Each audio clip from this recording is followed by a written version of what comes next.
శ్రోతక మహాశయులందరకు క్రొవ్విడి వెంకటరాజారావు అనేక నమస్కారాలు.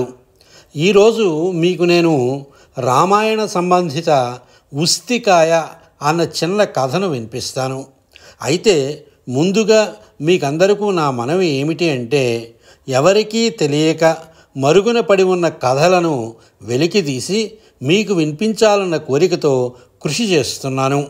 దయచేసి నా కృషిని గమనించి నా ఛానల్ని ఇంకా సబ్స్క్రైబ్ చేసుకోని వారు వెంటనే సబ్స్క్రైబ్ చేసుకోండి.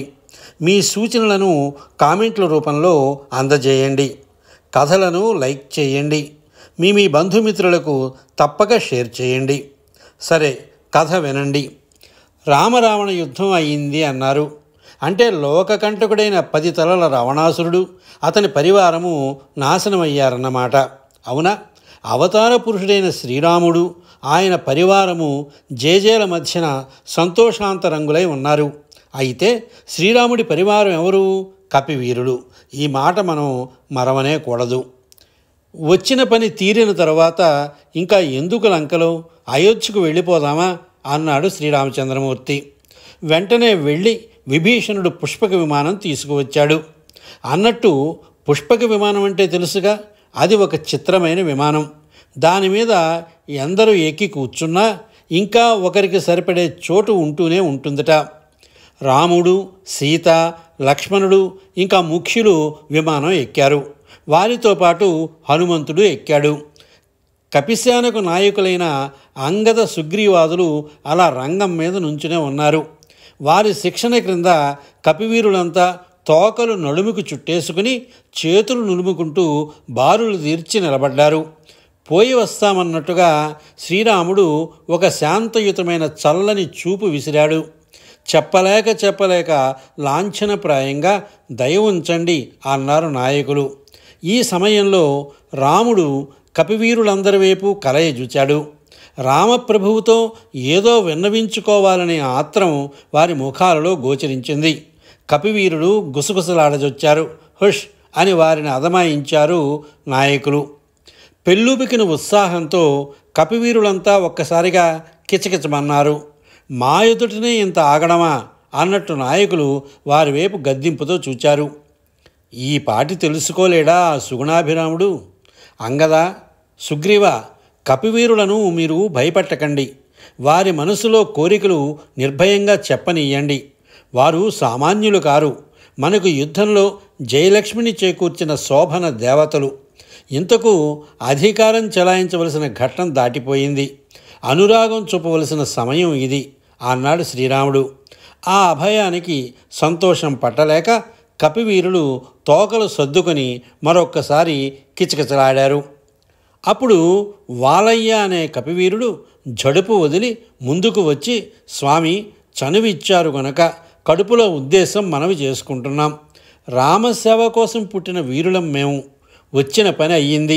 ఇప్పుడు మమ్మల్ని ఇలా వదిలేస్తే మమ్మల్ని విమానం ఎక్కించేదెవరు? ఈ మాటలో పొరపాటుంటే మన్నించండి అన్నాడు.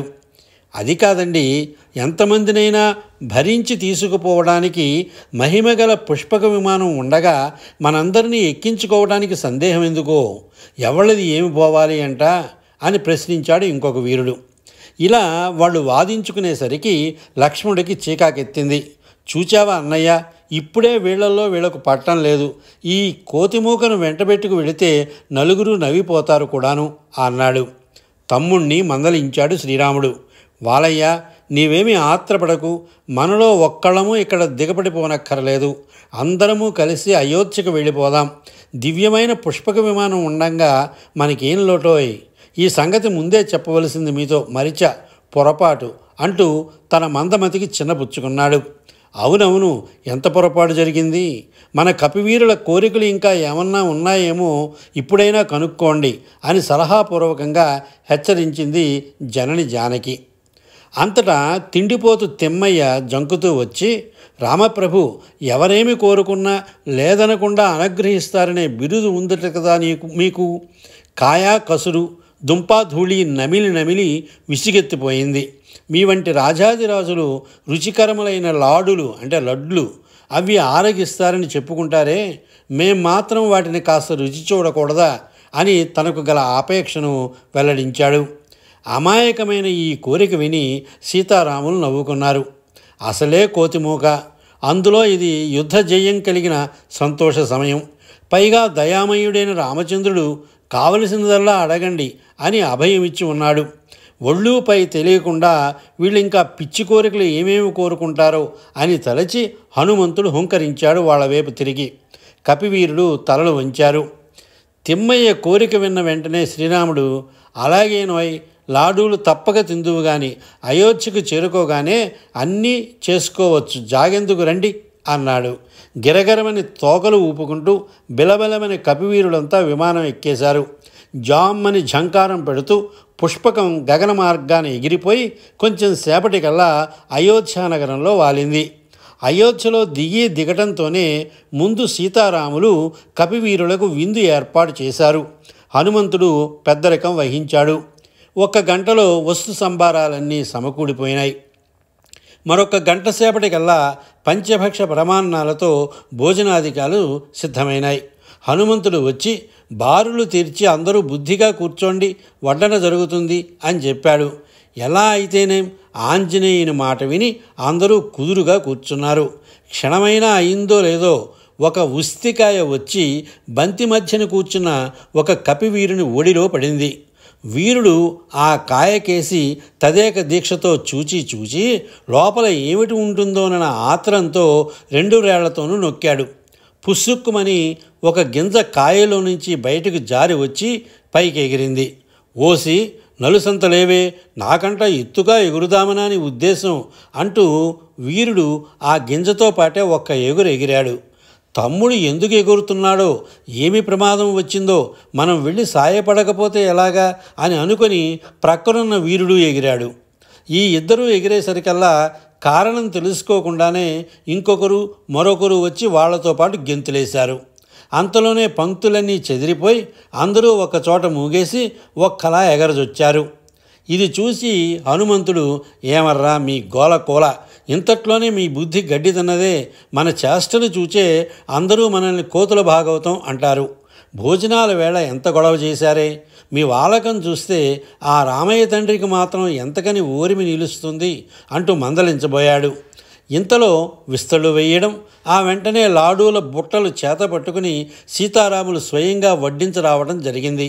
హనుమ, మన వీరుల మీద విసుక్కుంటున్నావెందుకు? చూడు పాపం ఎంత బుద్ధిగా కూర్చుంటున్నారో. ఏది ఎక్కువగా అల్లరి చేశాడంటున్నారే, ఆ వీరుడేడి, అతనికి 2 లాడూలు అంతే శాస్తి అనేసరికి ఎక్కడ వాళ్ళక్కడ సర్దుకున్నారు. వీళ్ళకి బుద్ధి వచ్చింది, పర్వాలేదని హనుమంతుడు ధైర్యం చెందాడు. జానకి రాములు వడ్డన చేస్తుండగా ఉన్నట్టే ఉండి ఒక కపివీరుడు శ్రీరాముని భుజం ఎక్కి కూర్చున్నాడు. మరొకడు బుట్టలో లాడూలు బలవంతంగా లాక్కున్నాడు. ఇంకొక కపివీరుడు ఊరుకోక జానకమ్మ మెడలో హారం తీసి పరీక్ష చేయబోయాడు, ఏదో మహా తెలిసినట్టుగా. ఇన్ని చేసినా ఆ దంపతులు ఆనందంతోనే ఉన్నారు. నిజానికి కపివీరుల చేష్టలు చూచిన కొద్దీ వారికి సంతోషం ఎక్కువయింది. కానీ వారు పడే యాతన చూడలేక హనుమంతుడు, లక్ష్మణుడు కపివీరులను కోపదృష్టితో చూడసాగారు. హనుమ, లక్ష్మణ, మన బిడ్డల అల్లరి మనకు ముద్దు కాదటోయ్. అయినా వారు చేసేది అల్లరి కాదు, అది నిష్కపటమైన ఆనందం అన్నాడు రాముడు మందహాసంతో. విందు పూర్తయింది. ఒక్కొక్క కపివీరుణ్ణి ఒడిలోనికి తీసుకొని శ్రీరామచంద్రమూర్తి నిమిరేసరికి వాళ్లకు యుద్ధపు బడలిక ఎక్కడదక్కడనే ఎగిరిపోయింది. తరువాత శ్రీరామ పట్టాభిషేక మహోత్సవానికి ఏర్పాట్లు జరిగినాయి. ఆ సమయమందు శ్రీరాముడు ప్రత్యేకించి కపిసేనను వాళ్ళ ప్రజ్ఞను ప్రస్తుతించాడు. పైగా నిండు దర్బారులో, ఓ మహావీరులారా, భూలోకంలో రామ కథతో పాటు రామసేవకు అంకితమైన కపివీరుల కథనాలు కూడా నడుస్తూనే ఉంటాయి. కపివీరుడు కంటబడితే చాలు మానవులకు రామాయణ కథ జ్ఞాపకం వస్తుంది.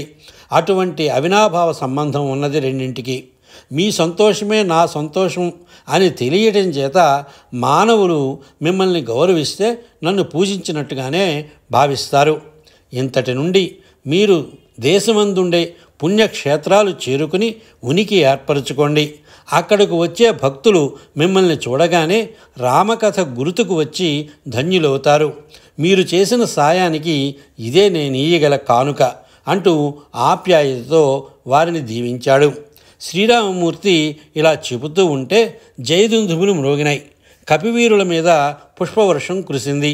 కపివీరులు వాలములు ఊపుకుంటూ సీతారాములకు హనుమంతునికి నమస్కరించి సెలవు తీసుకొని కితకితలాడుతూ పోయి దివ్యక్షేత్రాలు చేరుకున్నారు.